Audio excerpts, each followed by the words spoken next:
Good evening, everyone. I'm Father John Jenkins. I'm the president of Notre Dame, and it's my great joy and honor to say how happy we are to have all of you, and particularly our welcome our distinguished speakers and visitors. It's a great privilege to have this conference here, and we know that it will be fruitful to serve the church and to serve the gospel. So I will ask John Cavadini to come up and do the appropriate introductions, but I just wanted to welcome everyone and tell you how happy we are to have you all here at Notre Dame. John.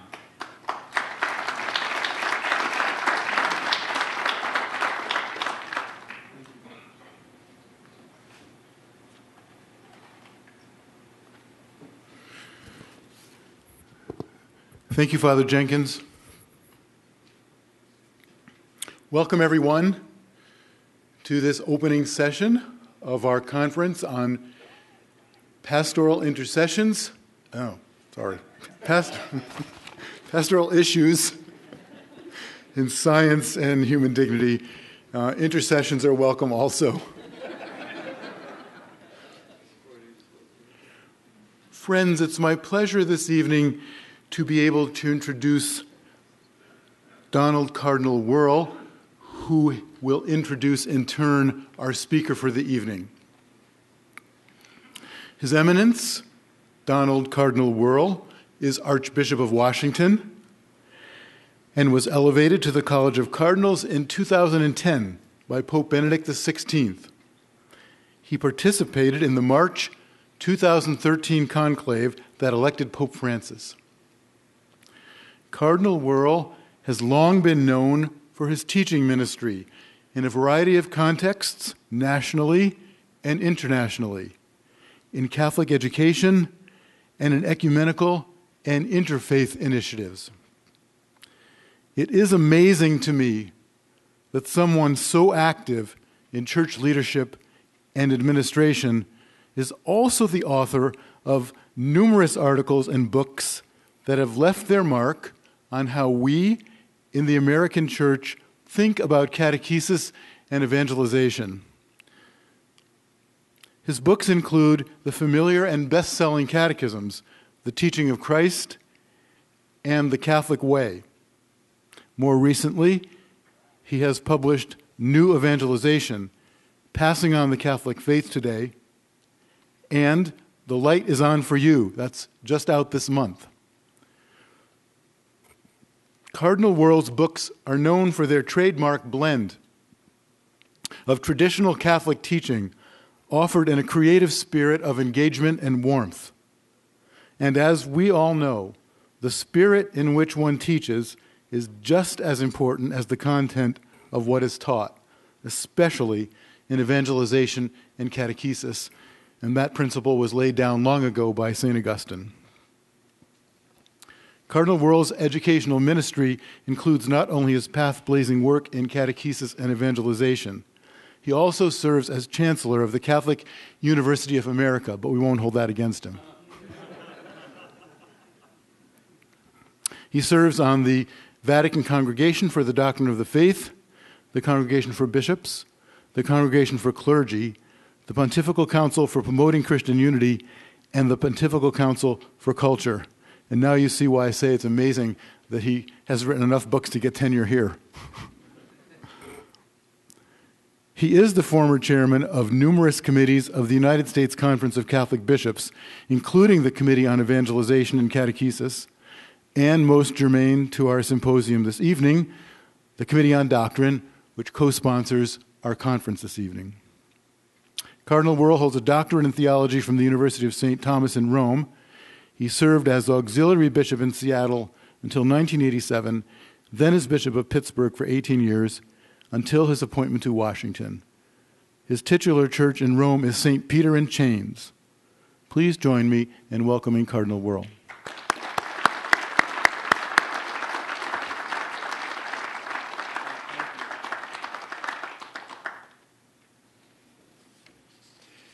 Dr. Cavadini, thank you. Thank you so very, very much. And I would like to add my words of not welcome, because this is really the university's program, but words of recognition to, first of all, to our nuncio for his presence here today at this very important event. Thank you, Your Excellency.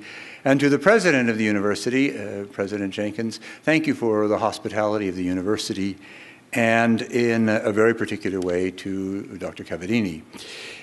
The symposium grows out of an initiative of the United States Conference of Catholic Bishops Committee on Doctrine to find ways in which there can be increasingly a positive and constructive conversation between bishops, theologians, experts in the world of scientific advancement and development. And the whole idea was to make these opportunities available so that bishops would have that ability to interact in a situation that really is somewhat unique for us. Dr. Cavadini and the Notre Dame Institute for Church Life have partnered with the bishops in seeing that these opportunities are made available. And certainly this is one of the highlights. This symposium on pastoral issues in science and human dignity. And it's a great, great pleasure for me to be able to introduce the keynote speaker this evening. Cardinal Marc Ouellet is a member of the Society of Saint-Sulpice. But more importantly for all of us, he serves as prefect of the Vatican Congregation for Bishops, which means he has the responsibility of working with our Holy Father to see that bishops are appointed, and I learned this only recently, to more than 2/3 of all of the sees in the world. That's a huge responsibility, and I think our Holy Father very, very wisely knew where to turn when he was looking for a prefect for that congregation. But Cardinal Ouellet is also the president of the Pontifical Commission for Latin America, and before being transferred to Rome to take on these responsibilities, he was the Metropolitan Archbishop of Quebec and hosted the International Eucharistic Congress, which was an extraordinary event and a huge spiritual success at a time when so many people felt that a secular culture wouldn't be prepared to welcome an international gathering to celebrate the Eucharist. Prior to that, he served as secretary for the Pontifical Council for Promoting Christian Unity, and he was ordained a bishop by Pope John Paul II back in 2001. He was named to the College of Cardinals in 2003, and the title, the titular church is Santa Maria in Traspontina. It's right down the street from St. Peter's. In a way, it symbolically shows the relationship of the Cardinal to the work of our Holy Father.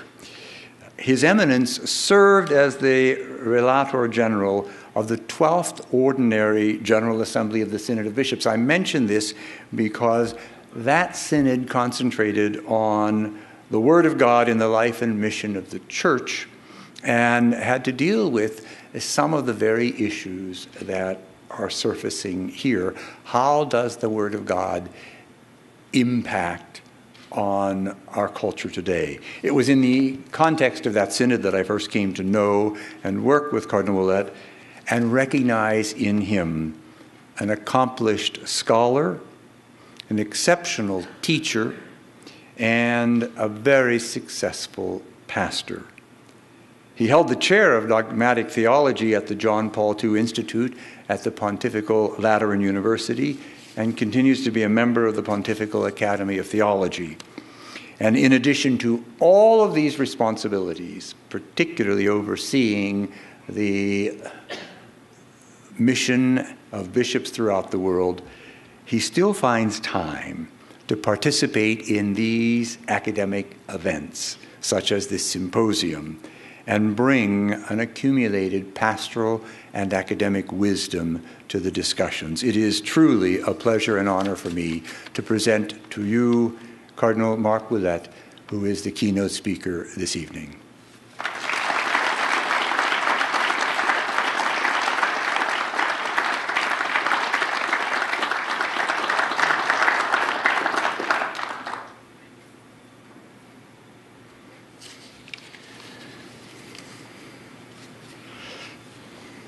Your Eminence, Cardinal Ouellet, Monsignor Nuncio, Excellencies, President Jenkins, Mr. Cavadini, and dear friends. So I am very grateful, Eminence, for your good words of welcome and presentation. I am humbled to be invited to speak in this prestigious University of Notre Dame and before a very selected audience. While preparing this talk in the midst of other duties, I regretted sometimes to have accepted this commitment. But in the end, I am very happy to share with you some thoughts about bridging science and faith, strengthening the sense of human dignity today. Each person is a sacred history, wrote Jean Vanier, the well-known founder of l'Arche, an association present in many countries that bears witness to the dignity of the mentally handicapped. A philosopher and mystic, Vanier left a career as a university professor to live in a household with two severely handicapped persons. That was the beginning of an exceptional spiritual adventure that expresses the worth of the human person, no matter his or her limits and contradictions. I admire this witness, and I'm glad to mention it here in the context of a conference on human dignity from the viewpoint of faith and science. Before entering into the heart of the subject, allow me briefly to share two experiences that came to mind while I was preparing my text. These two intellectual experiences marked my own life and formed, so to speak, thresholds in my own discovery of the meaning of life. The first took place during my adolescence in northwest Quebec, far from the big cities, where I marveled at the starry winter sky and imagined the invisible immensity of billions of galaxies filling the cosmos. Astronomy was my first passion, the source of my search for a foundation that would explain the Big Bang, the origin of the universe that scientists estimate occurred 13 billion years ago. That was the beginning of my intellectual adventure, which, however, was not oriented toward a career in science. Rather, it took the form of a philosophical search that led to the priesthood. The second experience of my youth took place as I approached 30, while I was studying St. Thomas Aquinas' metaphysics of participation in being. At that time, I experienced what certain philosophers call the intuition of being. This intuition is a simple vision of created being in its totality, existing in ontological dependence on him whom St. Thomas calls ipsum esse subsistens, or subsistent being, philosophical language for God. The intuition of being grasped a finite being in its aspiration for the infinite, ceaselessly tending toward attaining it, if possible, and becoming one with it. This metaphysical vision remains one of the pillars of my intellectual life, a constant source of reflection and wonder in the face of the mystery of being. What I have just recounted already puts on a path toward our subject. Contemporary Western culture is marked by the enormous prestige of science and the success of its technological application. The latter have transformed not only our way of life, but our way of seeing and our values. In all of these, religion has, unfortunately, less and less of a place. Charles Taylor speaks of a secular age, an era characterized by the autonomy of societies and cultures with respect to religion. Science and faith seem to have become strangers to one another, despite the fact that, in theory, the age of scientism has ended. As we all experience, is still quite present in practice. My means of approaching the relationship between faith and science will be the question of human dignity as it presents itself in contemporary public debate. I will take note of the anthropological crisis gripping the West, retracing its origins in the epistemological rupture posited by modernity.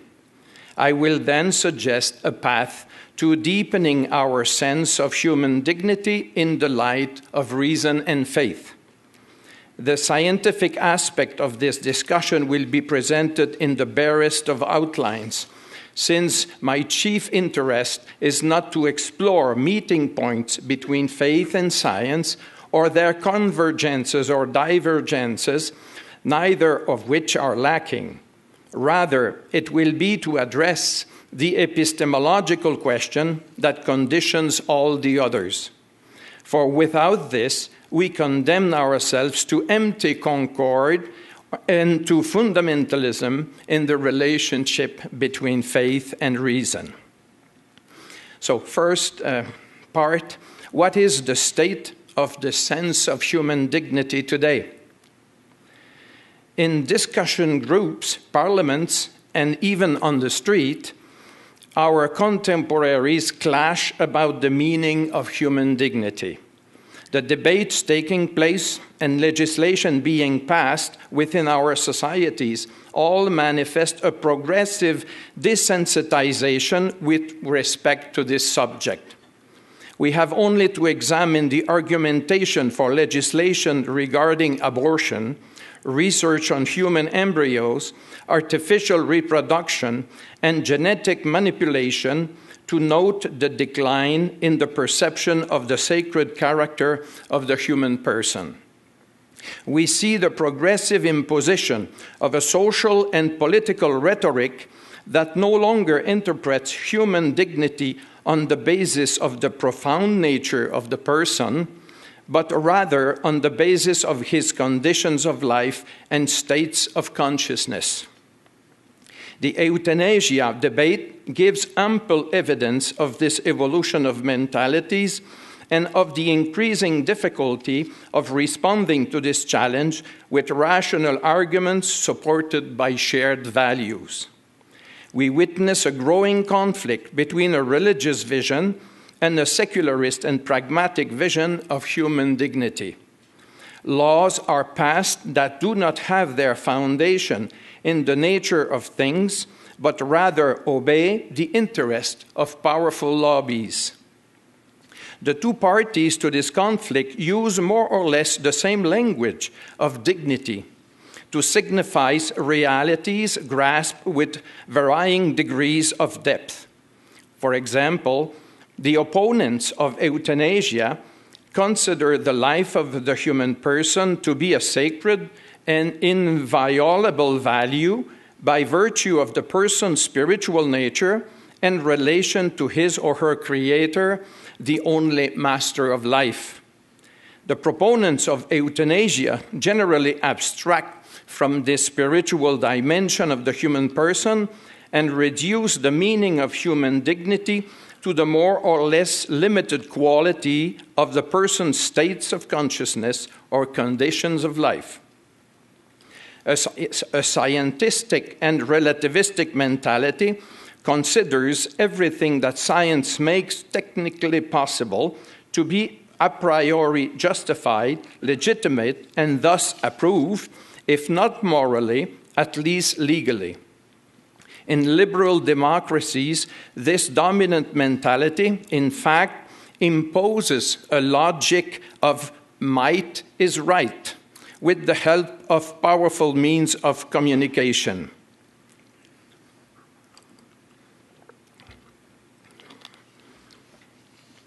we see disturbing scenarios that threaten the future of humanity already illustrated in the systematic eugenic programming of birth and a mentality that favors euthanasia. Underlying these scenarios, Pope Benedict XVI writes, quote, are cultural viewpoints that deny human dignity. These practices, in turn, foster a materialistic and mechanistic understanding of human life, end of quote. Caritas in Veritate. Man's power over life seems no longer to have any limit, not only on the technical, but also on the social scale. This raises the problem of the relation between ethical values and democracy. This is why Benedict XVI affirms without hesitation in Caritas in Veritate, quote, that today the social question has become a radically anthropological question, in the sense that it concerns not just how life is conceived, but also how it is manipulated as biotechnology places it increasingly under man's control. End of quote. The attitude that had once been dominant considered the human person to be a sacred reality whose natural rights precede all social consensus because he has a spiritual nature that binds him directly to his Creator. This Christian heritage of the West is no longer lived as a patrimony founded on faith and reason. It is openly combated and banished from political discourse in the name of the secular state, which must guarantee the exercise of individual freedoms independently of the beliefs or non-beliefs of its citizens. Another aspect of the debate about human dignity touches on the question of evolution and thus on the frontier between human and animal. This frontier varies according to the different sciences that study it. Paleontology situates the appearance of Homo sapiens between 100,000 and 200,000 years ago. Biology debates the moment when the zygote can be considered human according to its DNA and cellular development. Zoology compares human with the higher animals in order to discover the revolutionary factor that launched the human species in its conquest of time, space, and the various spheres of knowledge. But we must recognize that no science will truly be able to explain the qualitative leap represented by the human being, his emergence in the evolutionary chain, his survival and growing mastery of nature. However, the tendency remains to reduce the human being to the particular aims of the scientific method. By extrapolating arguments beyond their premises, the latter ends up explaining the superior by means of the inferior and spirit by means of matter. Some authors are not always aware that they are expressing opinions of this kind, which go beyond the framework of their methods and depends on unconscious or unacknowledged philosophical presuppositions. Pope Francis writes in Evangelii Gaudium, quote, "At times, some scientists have exceeded the limits of their scientific competence by making certain statements or claims. But here the problem is not with reason itself, but with the promotion of a particular ideology which blocks the path to authentic, serene, and productive dialogue." End of quote. Forgetfulness of the soul and the absence of interiority of person and things underlie many of the forms of alienation present in today's opulent societies. The entertainment industry and the lack of spiritual interiority, in fact, make human beings less sensitive to the misery of the poor and encourage new forms of slavery, such as eroticism, the sexual exploitation of others, and drugs, which stain the dignity of the human person. The debate regarding human dignity thus has many different features. It burst onto the scene with the subject of certain ethical values, especially in the domain of biotechnology and of marriage. But it also touches on the domain of the human sciences, the search for happiness, religious freedom, and one's conception of human development and the progress of peoples. In all these spheres, the anthropological questions becomes more and more dramatic, obliging us to choose, quote, between two types of reasoning, reason open to transcendence or reason closed within technological immanence, caritas in veritate, end of quote. This choice becomes less obvious when educational institutions such as the family, the school, and the university are assaulted by cultural currents in which a technocratic mentality reigns, imposing conditions that make intellectual access to transcendence very difficult. Even if they are protected by religious practice, our contemporaries are so marked by technological imperialism that a fundamental sense for human dignity gradually begins to fade. Indeed, it risks altogether disappearing as a shared value that is the foundation for social peace. An unprecedented anthropological crisis thus comes to light, which becomes ever more dire with the decline of the religious sense. In the context of the secularized West, what the Church says about human dignity often clashes with the dominant culture, especially where contemporary gender ideology continues to extend its powerful reach over laws and educational institutions. Whatever the future of this confrontation on the subject of human dignity, it matters that we transmit to new generations a complete vision that allows them to survive and to live serenely in the midst of unfavorable cultural conditionings. In order better to grasp what is at stake in the current debates, let us see how we have come to this point through the massive influence of scientific rationalism. So the second part, the origins of the anthropological crisis.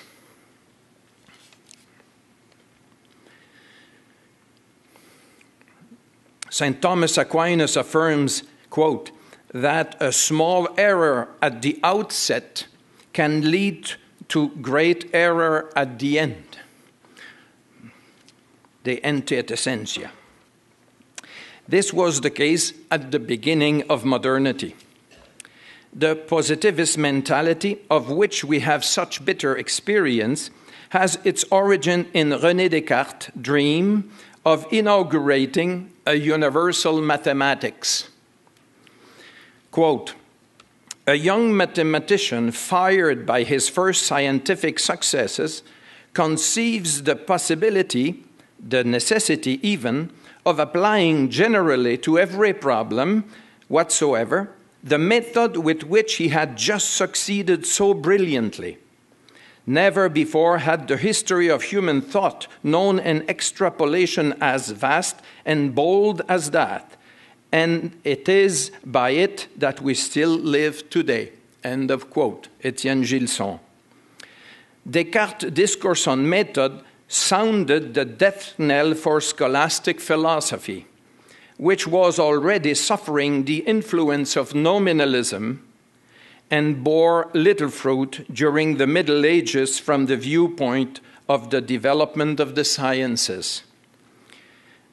Quote, the most important consequence of this fact is that, not having been set in motion by medieval philosophy, the scientific movement of the 17th century took place in opposition to it. End of quote. Judgment of Etienne Gilson. Scholasticism thus fell into disrepute, making it unable effectively to oppose the philosophical errors that followed in the wake of Descartes' innovation. The starting point of the new philosophy in the cogito ergo sum, I think, therefore I am, and the strict deductive method to arrive at truth, conceived according to the schema of clear and distinct ideas, in fact, gave rise to quite a few insoluble dilemmas. Among these, we mention the relation between the res cogitans, thought, and res extensa, extension or material substance. The union of soul and body, the application of the principle of causal efficiency, the possibility of communication between substances, etc.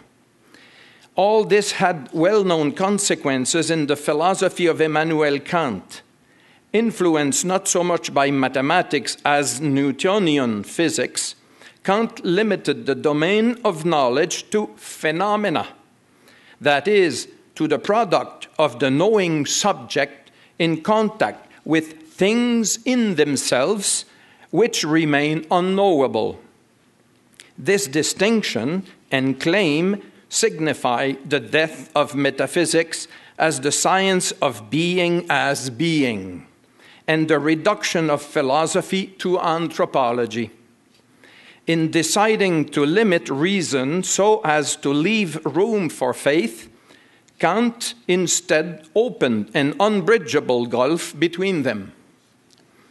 Thomas Hobbes applied the same principle of immanence to the social and political domain, leading to an affirmation of the individual and his freedom that seems irreconcilable with the state. This contradiction, as well as many others pointed out by the historian and philosopher Gilson, depends on an initial error at the root of all the difficulties philosophy is involved in. If there is such an error, Gilson argues, quote, it can only be the one Descartes committed when he decreed a priori that the method of one of the sciences of reality was valid for the whole of reality. End of quote. Joseph Ratzinger adds to this diagnosis the particular contribution of the Italian philosopher Giambattista Vico, 1688-1744. Vico was, Ratzinger explains, quote, almost certainly the first to formulate a completely new idea of truth and knowledge, and, in a piece of bold anticipation, coined the typical formula of the modern spirit when it comes to dealing with the question of truth and reality.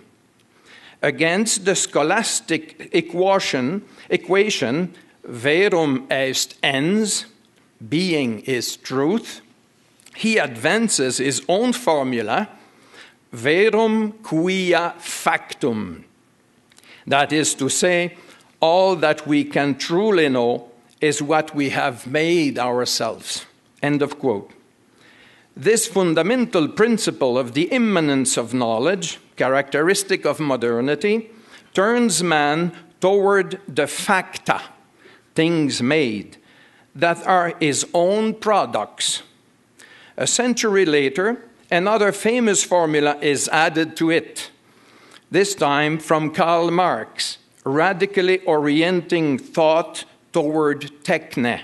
Quote, so far, philosophers have merely interpreted the world in various ways. It is necessary to change it. End of quote. Techne becomes the true domain of man, of his possibilities and obligations. Quote, in ancient and medieval times, man had concentrated on the eternal. then, during the short-lived predominance of the historical approach, on the past. But now, the faciendum, the makeable aspect of things, directs his attention to the future of what he himself can create. End of quote, Ratzinger. The evolution of thought toward having been thought, toward the factum, the fact, what is done, and doing as a projection of the thinking subject, necessarily involves a radical change in the very concept of truth. Ratzinger concludes, quote, "The notion of the truth of being in itself has been replaced by that of the utility of things for us, which is confirmed by the rightness of the results." End of quote. Thus, everything has been prepared for the positivist age of a mature humanity that ought to take an interest in its own transformation, but within a framework lacking any opening onto transcendence.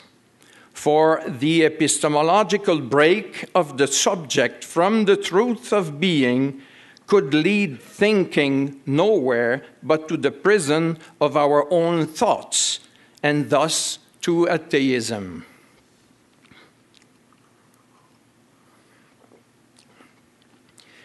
A word on the positivist concept of nature. Auguste Comte, the theoretician of positivism, forbade asking questions that have no answer. That is, the kind of questions that had been asked in the bygone age of philosophy. The only question that could be asked in the age of science, he claimed, were those that could be resolved by the sciences. Hanhus von Balthasar comments, quote, "It is astonishing to realize to what extent this program is still being pursued today, unconsciously or in some cases consciously, by ambitious philosophies and outlooks that claim to be fiercely anti-positivistic. Here belong all those presumptive world views that proceed from the pre-given empirical data out there, whether it be the cosmos, whose laws are plumbed by science, or man himself, who is the object of medical, physiological, psychological, and sociological research that is rarely pursued for its own sake, but most usually in view of changing, allegedly improving man." End of quote. The current anthropological crisis is then rooted in a positivist concept of nature, closed in on itself in the immanence of the cosmos, as is typical of the techno-scientific mentality. A metaphysical gaze on being that would allow us to link the nature of man and the cosmos to their transcendent origin was discredited as unreal, irrational, useless, and literally senseless in the now circumscribed horizon of scientific rationality. But this vision forgets that a positivist concept of nature is unable to provide a foundation for ethical choices and consequently to guarantee respect for human dignity. Benedict XVI demonstrated this before the German Parliament in 2011. Quote, "A positivist conception of nature as purely functional, as the natural sciences consider it to be, is incapable of producing any bridge to ethics and law, but once again yields only functional answers. The same also applies to reason, according to the positivist understanding that is widely held to be the only genuinely scientific one. Anything that is not verifiable or falsifiable, according to this understanding, does not belong to the realm of reason strictly understood. Hence, ethics and religion must be assigned to the subjective field, and they remain extraneous to the realm of reason in the strict sense of the word. End of quote. The final consequence of this reduction of nature and reason to a positivistic conception of them is nothing less than the negation of man's humanity. Claude Lévi-Strauss says this outright in his analysis of the human sciences, quote, "The final goal of the human sciences is not to build up the human person, but to dissolve him." End of quote. The business of the exact natural sciences is, quote, "to reintegrate culture into nature and finally life into the ensemble of its physical and chemical conditions." End of quote. If we admit that man is a web of neurons reducible to biochemical elements, we can certainly accomplish feats of measurement that go as far as sequencing the human genome. But this resounding success cannot and must not take on the materialist presupposition that accompany it. The natural sciences can give us an enormous quantity of useful information about man, but they cannot explain his profound nature, his dignity as a person, his capacity for relation with God, and his moral conscience. If the scientific method is applied with materialistic philosophical presuppositions, as the structuralist philosophers pride themselves on doing, it ends in the affirmation of the death of man as subject. This seems to such philosophers to be a triumph of scientific reason, whereas it is, in fact, an erroneous philosophical affirmation, a scientific imposture. We end up in a great paradox that illustrates the impasse of scientific reason in the current state of our culture. Science methodologically provoked a rupture in the relationship between man and nature. Nature was reduced to an objective knowledge that has greatly increased man's power over it. But at the same time, the scientific method made us lose sight of the specificity of man as subject, objectifying him more and more, and thus denying the irreducible character of his freedom.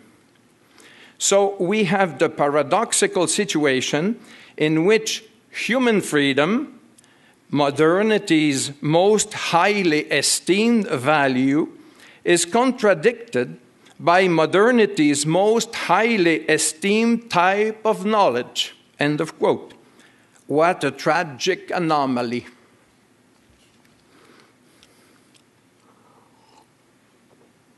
This assessment calls for a reflection on the limits of science and on the philosophical presupposition that accompany and sometimes falsifies its discourse. If it is true that science and technology have radically transformed our way of life, habits, relationship to the world, human relations, and self-perception, it is also true that scientism, as the monopoly of science over all rational discourse, leads the human person to an impasse. We must overcome this impasse while taking care not to respond to this monopoly with fideism and fundamentalism.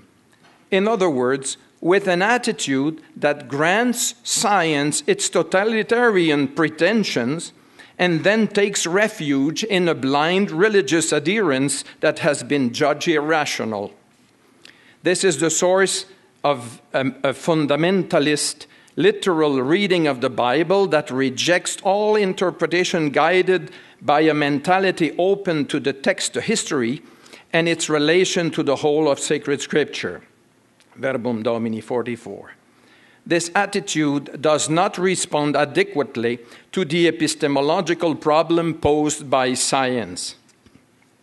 If, on the one hand, science and technology make man happy, they also make him unhappy by reducing his mental horizon to the immediately sensible and measurable.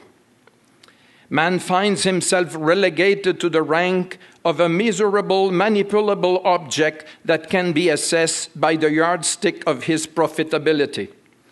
In order to save him from this nonsense, this lack of meaning, one must not only defend his spiritual nature, but broaden the scope of reason, fides et ratio, so that it reaches being and God. Science does not need the hypothesis of God in order to explain the world in its domain, but it has no authority to deny him. If it does deny God, this is by virtue of an underlying philosophy incorporated into its proposal that must be distinguished from science method and conclusions. Here we find a primary task of Christian philosophy in our time, to have a care for the right distinction of the domains of rational knowledge, to respect the differences of method in each domain, and harmoniously to integrate the truth of faith with those of reason. In this perspective, a new dialogue is needed between science and faith that would allow reason's horizons to be broadened beyond scientism toward the metaphysics that is indispensable for rationally thinking the real in its totality, and this not from the viewpoint of quantity, mathematics, or movement, physics, or the living organism, biology, but from the viewpoint of being. From this viewpoint, St. Thomas Aquinas achieved a brilliant synthesis that remains relevant and fruitful, beginning from the notion of creation he received from Christian revelation and the categories of being discovered by Aristotle. Aquinas' metaphysics of esse as actus essendi allows us to found the analogy between God, who is ipsum esse subsistens, and his creature, who is ens per participationem. A relation of causality and participation exists between infinite being and finite being, which explains the intrinsic dynamism of finite being toward the highest good, and thus the ontological movement of the human person toward ever more truth, goodness, and unity. This Christian philosophy rationally reveals the ontological foundation for the search for happiness, the experience of love and freedom, ethical values, in a word, the meaning of life. As a citizen of the technological city, man busies himself producing and consuming without really knowing where he comes from, where he is going, or finally, who he is. Meaninglessness, solitude, and despair threaten and depress him. His existential malaise occasionally surfaces in moments of crisis, but it is quickly reabsorbed by distraction, activism, or drugs.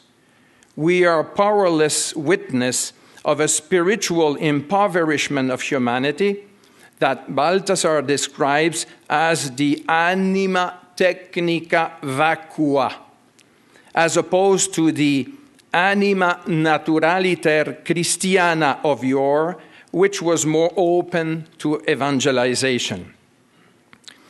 In the Christian vision, the mystery of the redemptive incarnation obviously sheds another, more profound light on the ontological dignity of the human person. The mystery of the incarnate Word and the grace of communion in his person in faith gives us access to a new dimension of the real, that is, participation in the intimate relations of the Holy Trinity. Man, created in the image of God, thus encounters the supreme fulfillment of his creaturely aspiration in a communio personarum that is both divine and human. All of humanity journeys toward this communion, even if most often unconsciously. This ultimate horizon is the secret motivating force behind the human search for happiness, as well as humanity's aspiration for truth and justice. The light of God as the supreme good attracts and animates us despite the wrong turns, the successes and failures that punctuate the daily lives of persons and peoples. The third part. For an ecology of the human person. Today, humanity finds itself at a crossroads. It can continue in the direction of a technological and scientific globalization dominated by interest and socioeconomic imperatives without regard for the common good and the protection of the environment. Or it can turn toward what Ecclesia in America says, an authentic globalized culture of solidarity, which will permit all of humanity to flourish in a respect for creation, seeking justice and welcoming the order the Creator inscribed in the work of his hands. Benedict XVI addressed this fundamental subject in his encyclical Caritas in Veritate. During his well-known 2008 Christmas address to the Roman Curia on faith in the Creator Spirit, Pope Benedict again demonstrated the urgent need for what he calls a human ecology.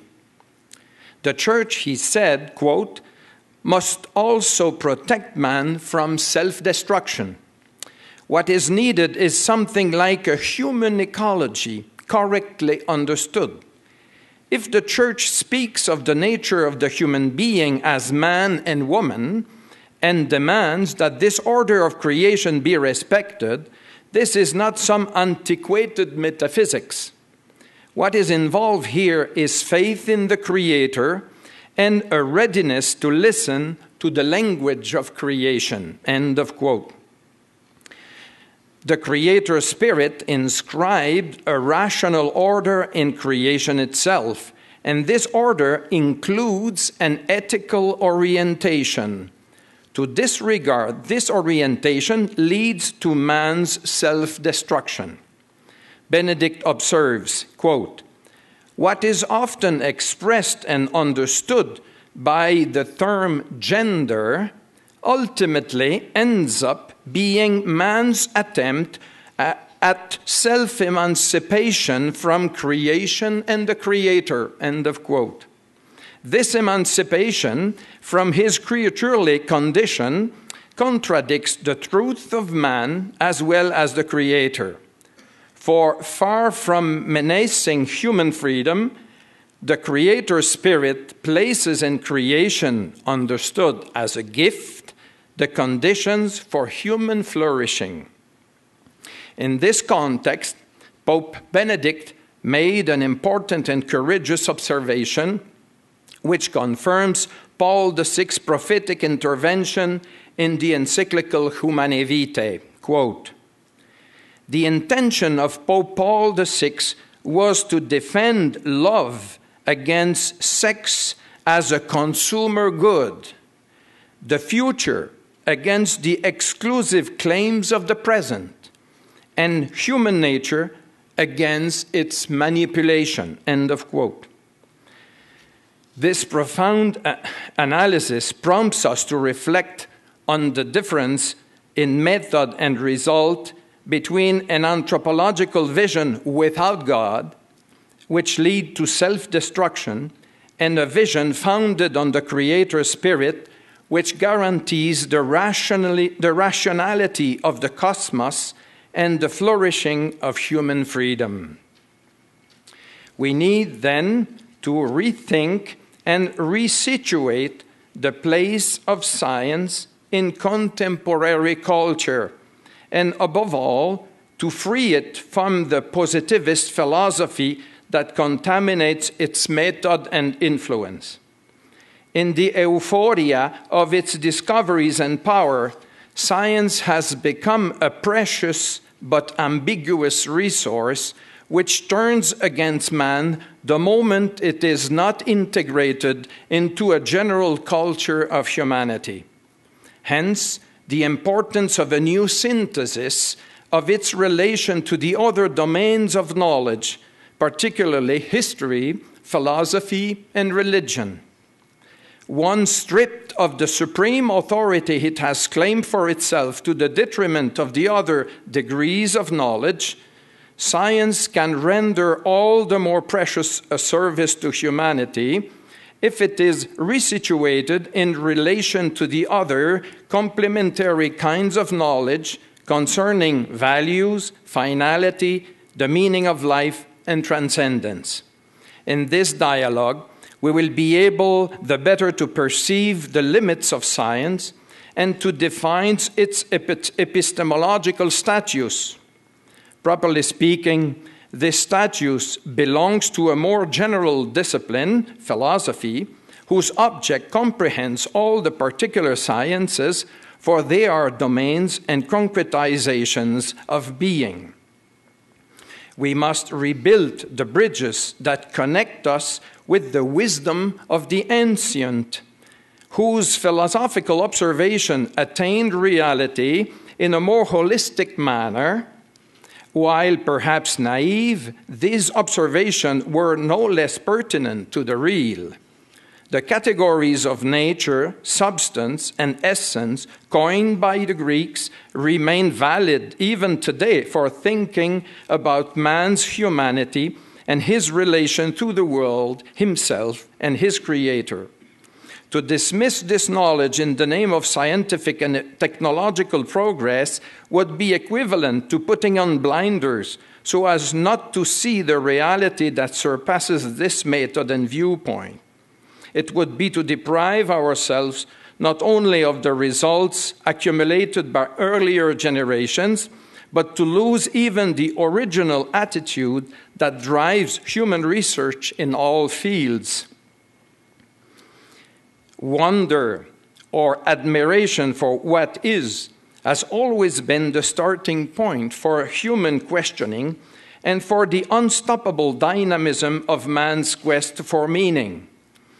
Wonder does not concern only a certain order in the universe, the cosmos, that strikes the eye despite the disorder that we can also observe.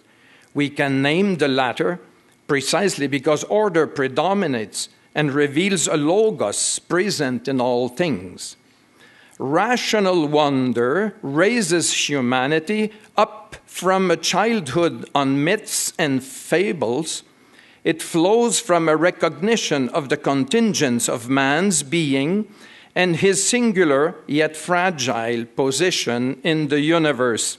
Quote, "Man is but a reed," Pascal writes, "the most feeble thing in nature, but he is a thinking reed. The entire universe need not arm itself to crush him. A vapor, a drop of water suffices to kill him. But if the universe were to crush him, man would still be more noble than that which killed him, because he knows that he dies, and the advantage which the universe has over him, the universe knows nothing of this."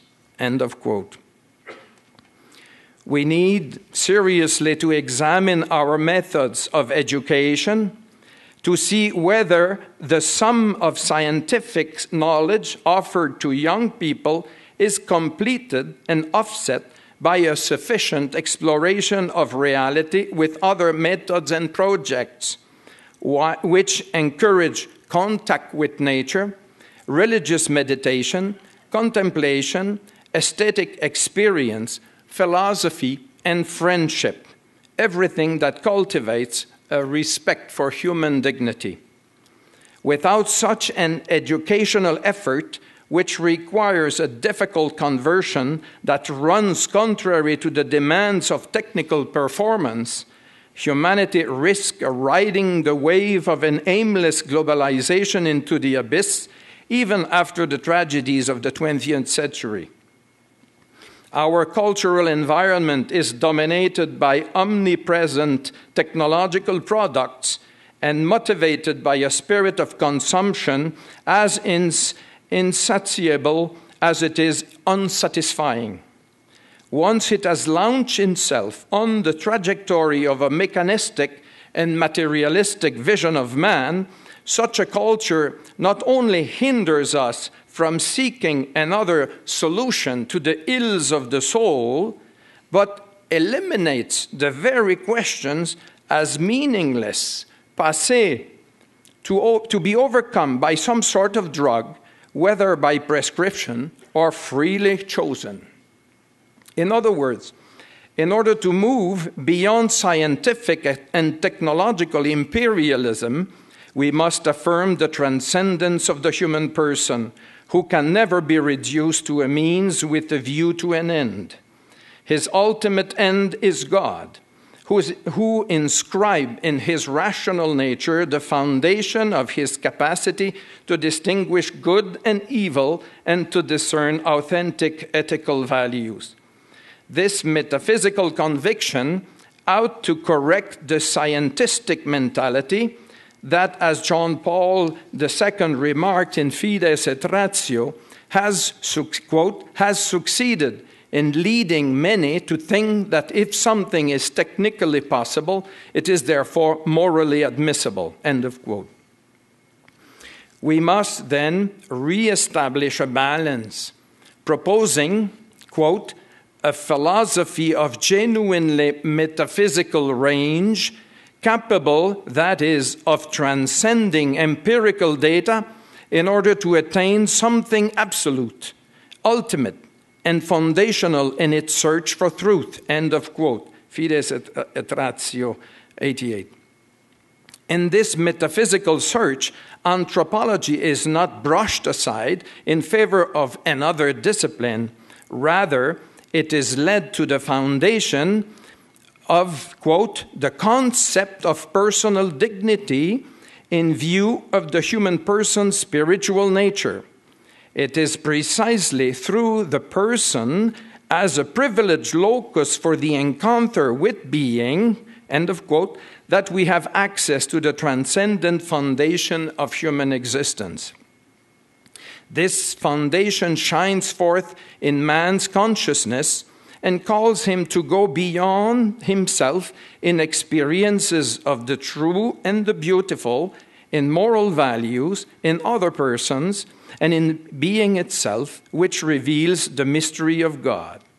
John Paul II wrote, quote, "We face a great challenge at the end of this millennium to move from phenomenon to foundation, a step as necessary as it is urgent," end of quote. For this to take place, introspection, even spiritual introspection, is not enough. Rather, quote, speculative thinking must penetrate to the spiritual core and the ground from which it rises, end of quote, Fides et Ratio. If we do not do this, human thought will lose itself in the meanderings of subjective perceptions without any certainty of attaining the objective truth of things. It will be buffeted by the winds of eclecticism, relativism, scientism, and even nihilism, which consummates the abolition of man and his dignity. We face here the possibility of erasing, quote, from the continents of man and woman the marks of their likeness to God, so that they are led little by little either to a destructive will to power or to a solitude without hope, end of quote. It is, however, not enough to correct our manner of thinking and carefully to balance the different types of knowledge. The speculative experience of truth must be rooted in the truth of interpersonal love, a truth that reveals the meaning of being in the communion of persons made in the image and likeness of being itself. After all, man, as man and woman, is his creature. The fundamental problem on the theoretical and pedagogical level is to understand that technological science has become a disproportionate outgrowth with respect to the whole of Western culture in its other expression. We need to restore the value of the other forms of knowledge, especially history, philosophy, and theology, in order to reintegrate a mathematical, technical, and scientific epistemology into a larger vision. In this broader vision, doing does not eliminate being, and relation is not merely a horizontal interaction, but also a relationship of interpersonal communion founded on a vertical dependence on the logos of love. Once again, faith must save man, placing him back in the light of the creative Word of God.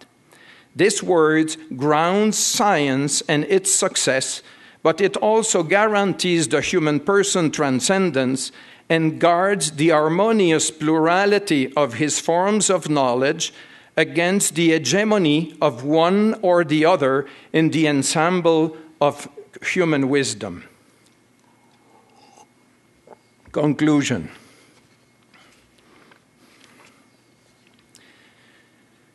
The contemporary debate about human dignity confronts two opposed anthropologies. One is based on faith and the other on positivist reason. The latter is established in public opinion by virtue of the prestige of science coupled with the effectiveness of technology, which enables a control of the masses through the means of communication. In the field of faith, which integrates metaphysical reason, we still have the impression of an unequal contest between David and Goliath.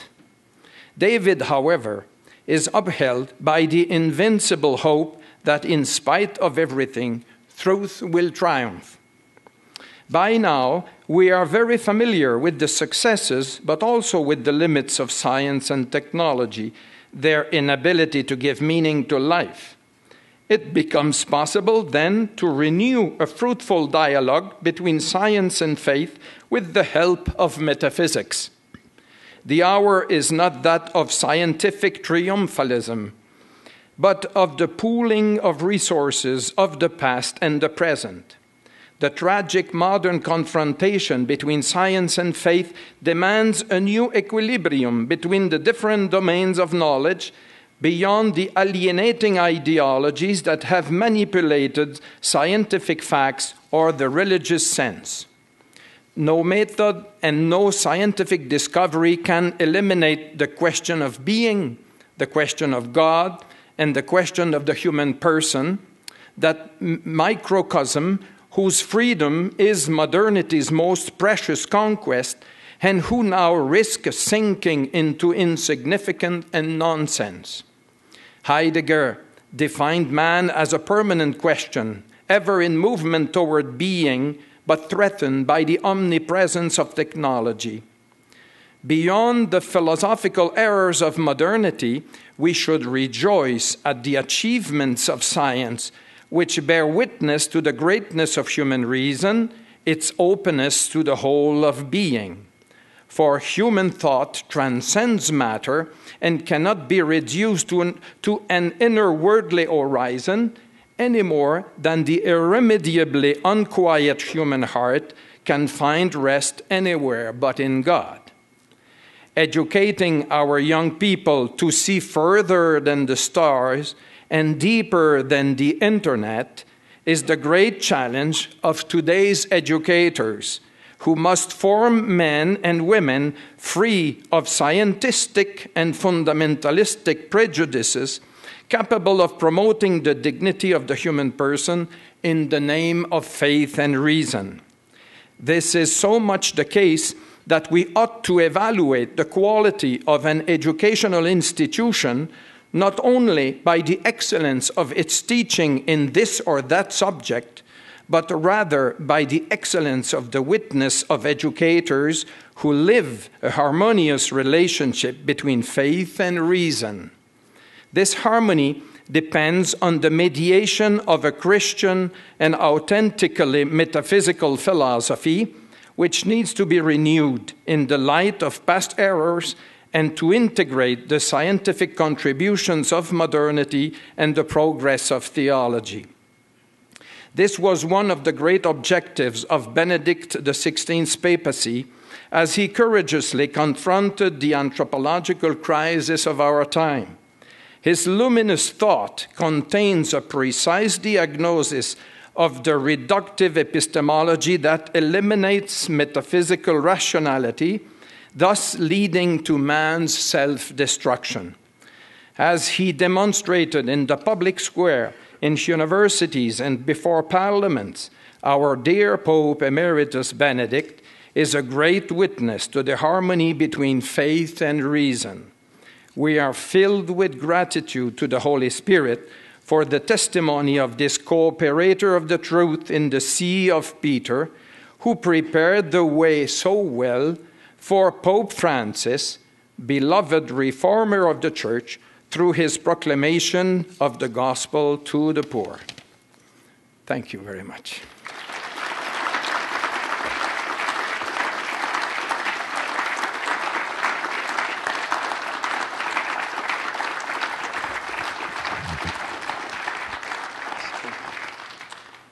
Friends, and in the spirit of dialogue that has characterized these conferences, we have some time for questions or comments.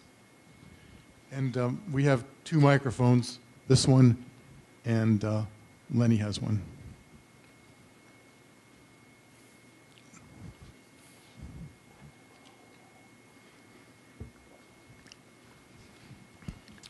Your Eminence, thank you for that passionate plea to get metaphysics back on track again.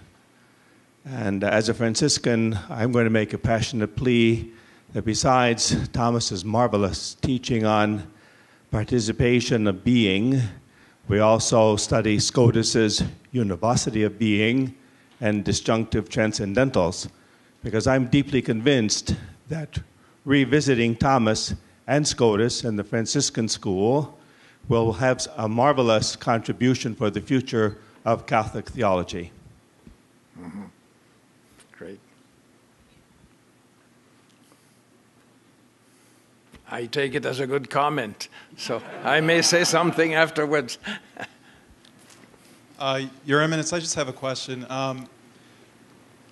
Considering like how ingrained positivism is like in science and scientific inquiry today, I'm just curious like what that might look like to have religion, or not just religion, but metaphysics have more of an impact on scientific inquiry without itself falling into fundamentalism.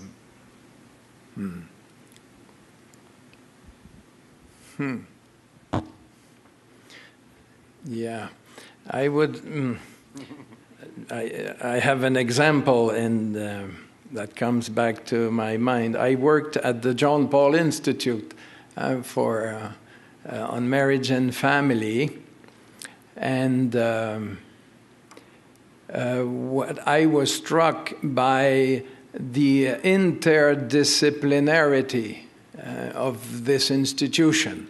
So you have as a goal to really discover and express an adequate anthropology, because your marriage and family is anthropology, and to have a sort of convergence or study that comes with human sciences, philosophy, theology, biblical.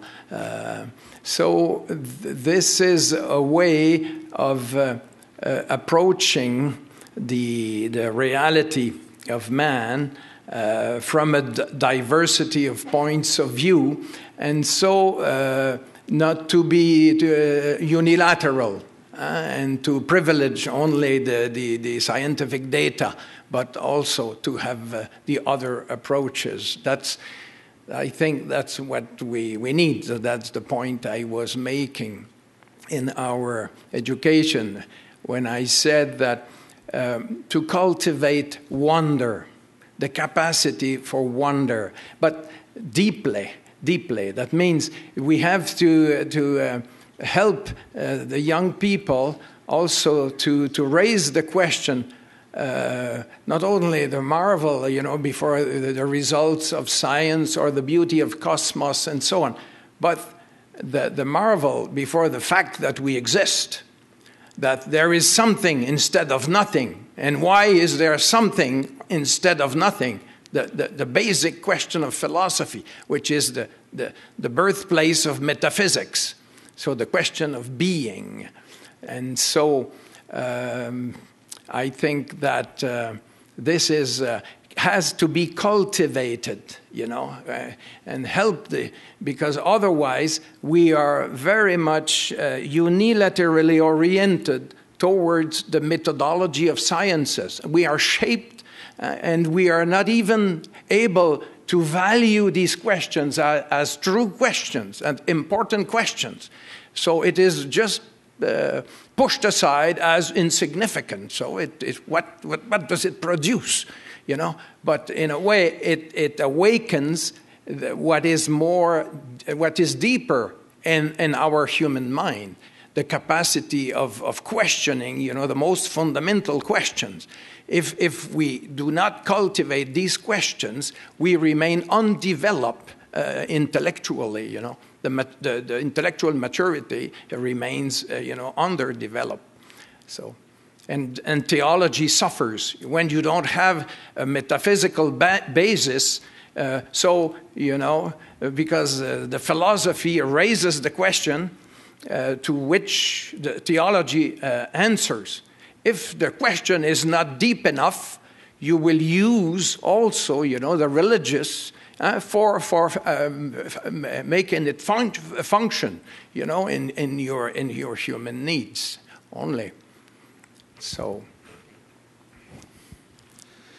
Your Eminence, thank you very much. Fred Everett from the Diocese here of Fort Wayne, South Bend. In your reflections, which I appreciated very much, the narrative you gave, starting with Descartes, going on, talking about Kant as well as Hobbes, I wondered if that does not in itself give a way of proceeding to answer this question to young people, to those who are struggling with what is truth.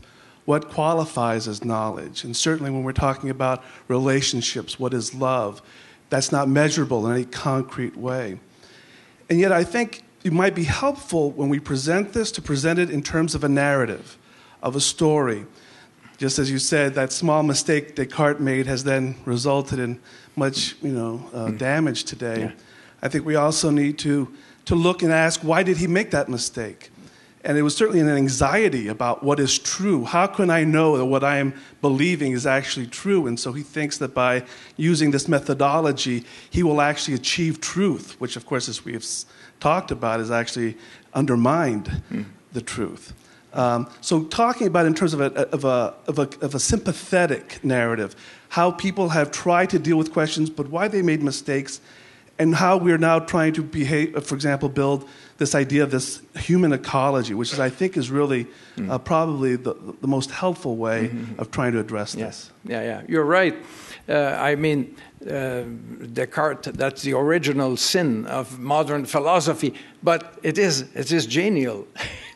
That's a genial move. What he had as idea of applying mathematics to the rest of knowledge, and so the rigor of mathematics.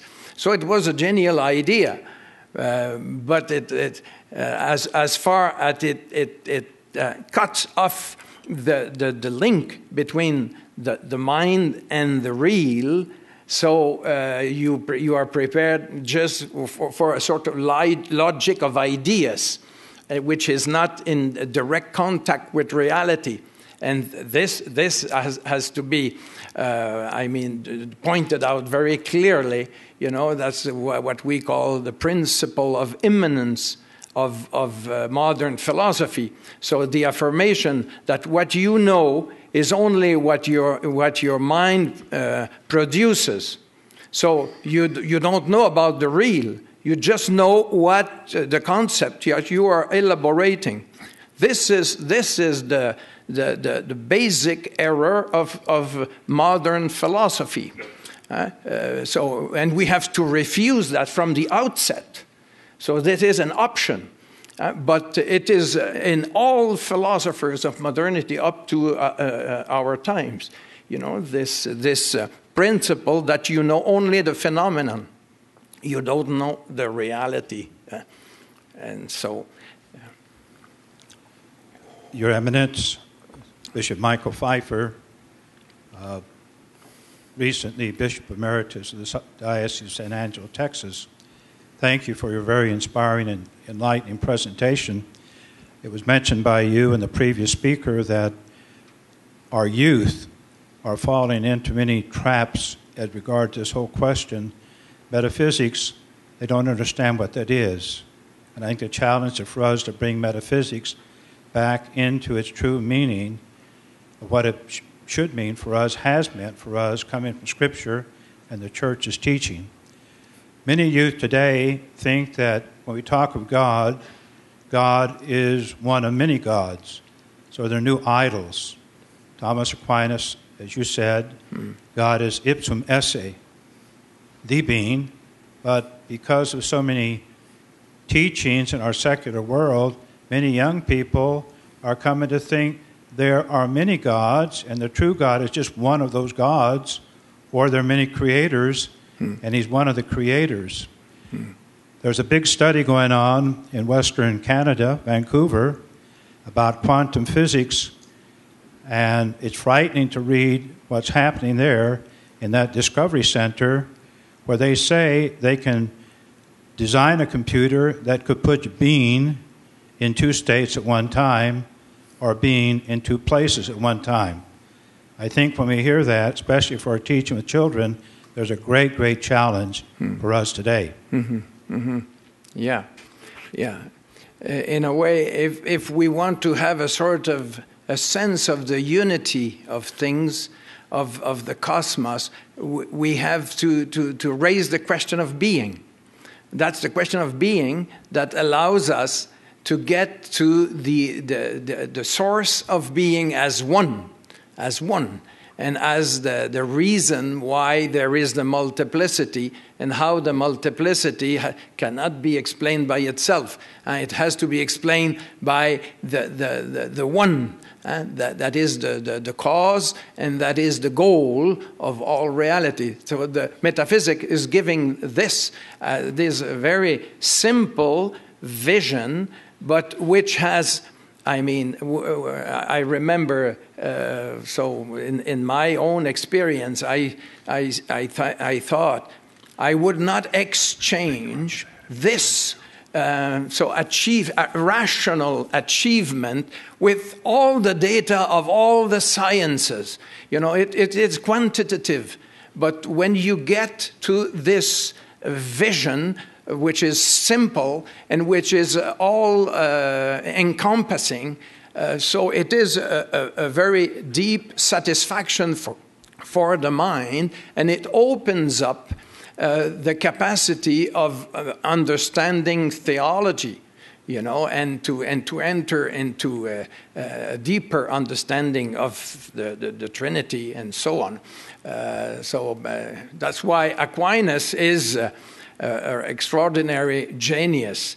And when I speak of analogy, to come back to the question of my friend there, so if we have only univocity, so it is, we fall into, more easily, into dialectic or monism. You know, analogy, that what helps you to distinguish between God, that is the transcendent, and a finite being, and to keep similarity and at the same time dissimilarity. You know, the notion of analogy that is fundamental for theology, for philosophy, also for the balance of language when we speak of the transcendent or we speak of human experience. So that's my humble, vision. I know less Scotus. He is a blessed Scotus, as a holy Franciscans. I love Bonaventure. You know, Ratzinger is more Bonaventurian than Thomist, as you know. Anyway, you know, we need a deep metaphysical grasp. So there are a diversity of metaphysics also, yes, obviously. Friends, I saw Archbishop Vigneron and then Professor Barr. Then there was a question here. I also have a question. Thank you, Your Eminence.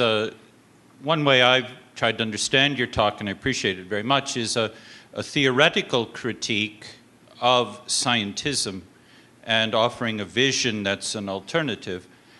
I've been thinking at the level of an ethical critique of scientism, not so much in a theoretical way, but in a very practical way. I live in a city that is economically very, very depressed, and I've been thinking that the kind you spoke of a technological city. Perhaps, and I'd like, if you think this is useful, and maybe some of the scientists here would talk about this, to help people realize that a technological city is only a very temporary reality, that a city deeply shaped by scientism is rotten, and science will itself become impossible when there are no people to have the wealth to produce spectrographic microscopes. And so that, does it make sense in this dialogue to try and help people who espouse scientism to see that they are destroying science, that the enterprise of science becomes impossible in this in the world that is produced by scientism? I don't know if you think that argument is useful in the dialogue. Yes, no, I think you're right.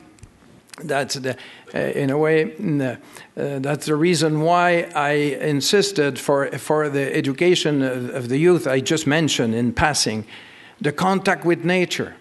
So when you live in this kind of city, you have to bring the children elsewhere, at least to visit, to see parks and to see nature, to see something that is not done by man. But the real point, when you see the consequences of a mentality that is purely oriented towards production, technology, application of positive sciences, so it really restricts the horizon of the heart and the mind. And in the end, science itself, as you say, becomes questionable and not fruitful. If you have a positivistic concept of nature, you take it as pure facticity, and you just try to measure the logic that is there. But if you have a concept that is a depth, a metaphysical depth, you know that this being is part of a whole and is in a movement towards the whole, towards the first being, so to speak. And so you have a richer view of nature. And so you can, at the same time, do the same measurements and to have a sense that there is more than what you have seen. So a metaphysical vision is helping science to be more accurate and more respectful of the part that is not attainable by this methodology. Does this work? Okay. I want to thank you, Your Eminence, for a very thought-provoking talk and say that I agree with the basic diagnosis of scientism and its faults. But I'd like to play the role of an advocatus diaboli, is that the right word? And say something positive about the mentality of scientists.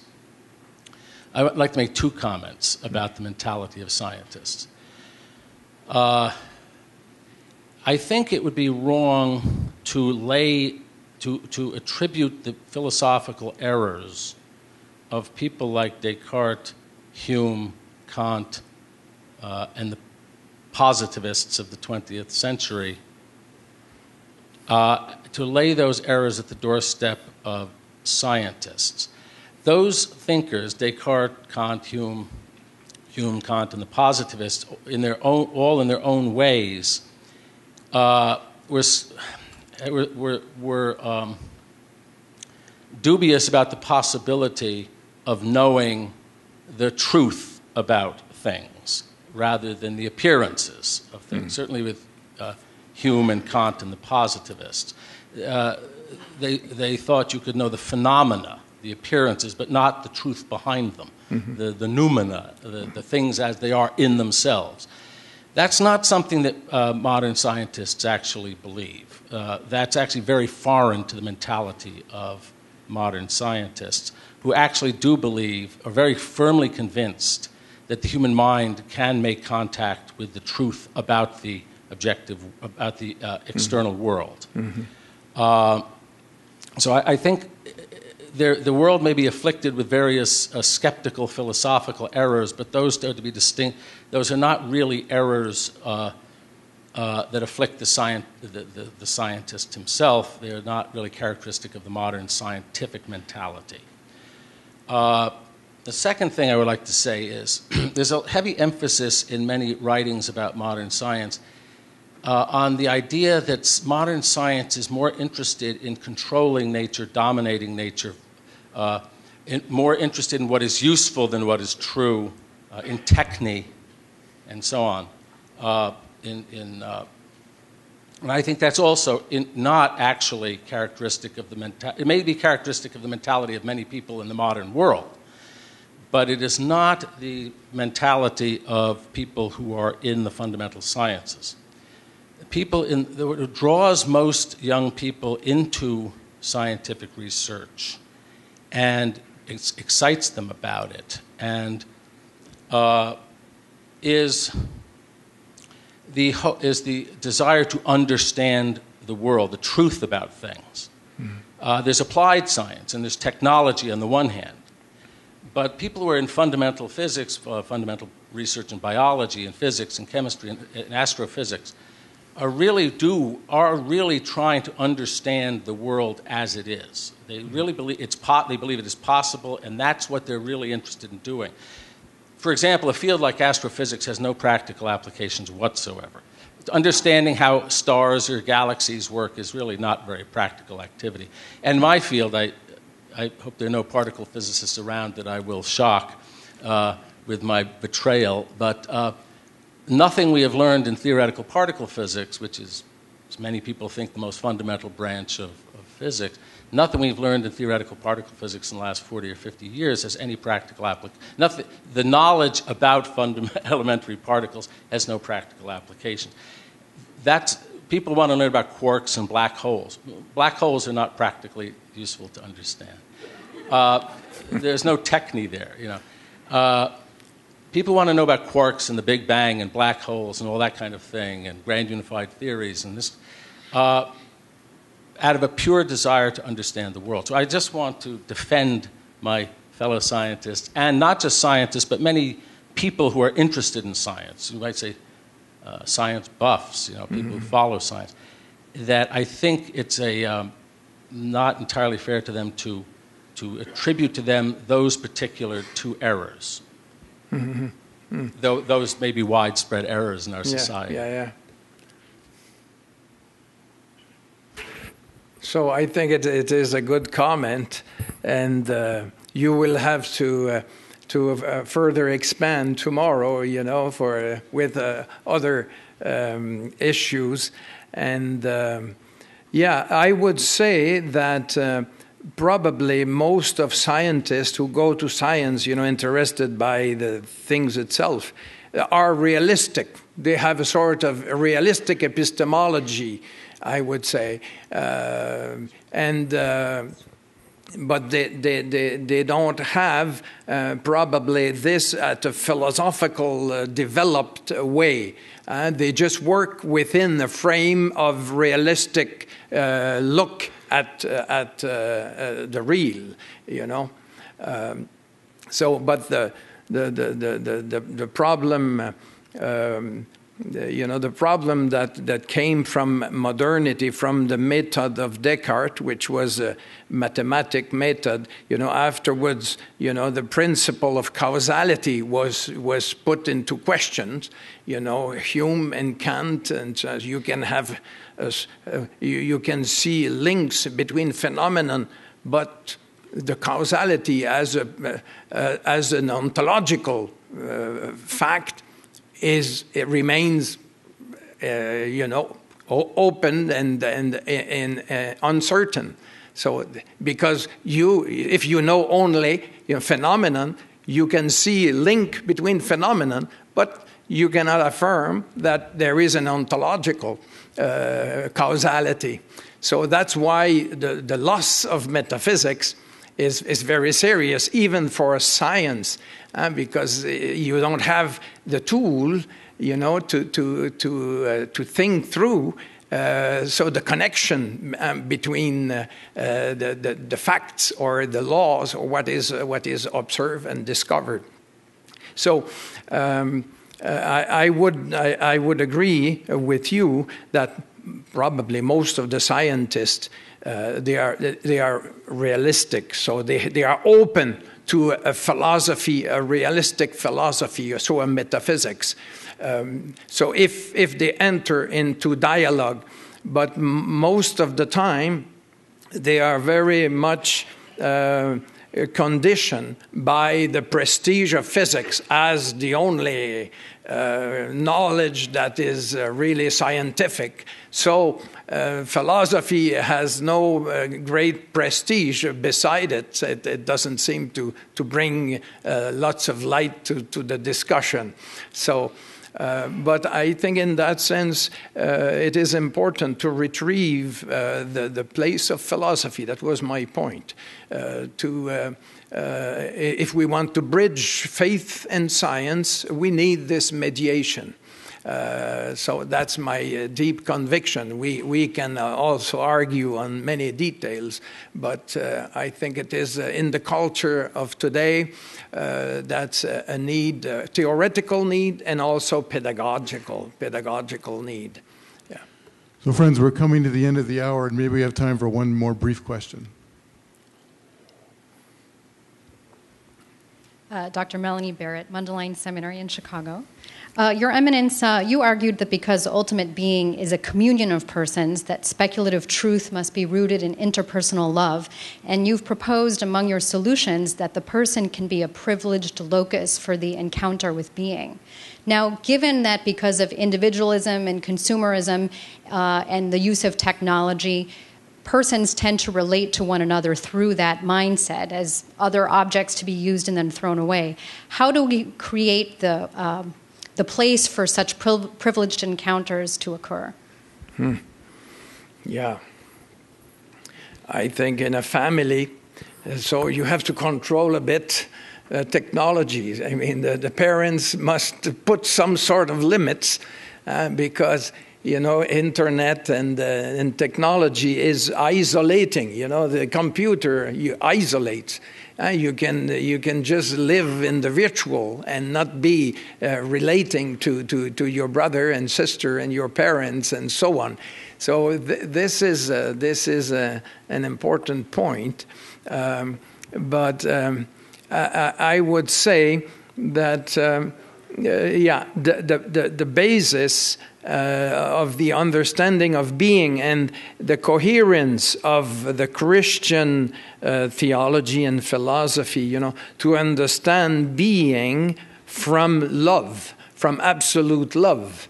That is fundamental, and we have to reshape even metaphysics in the light of the Trinity, of being as love and being as gift of self, and so being as communion.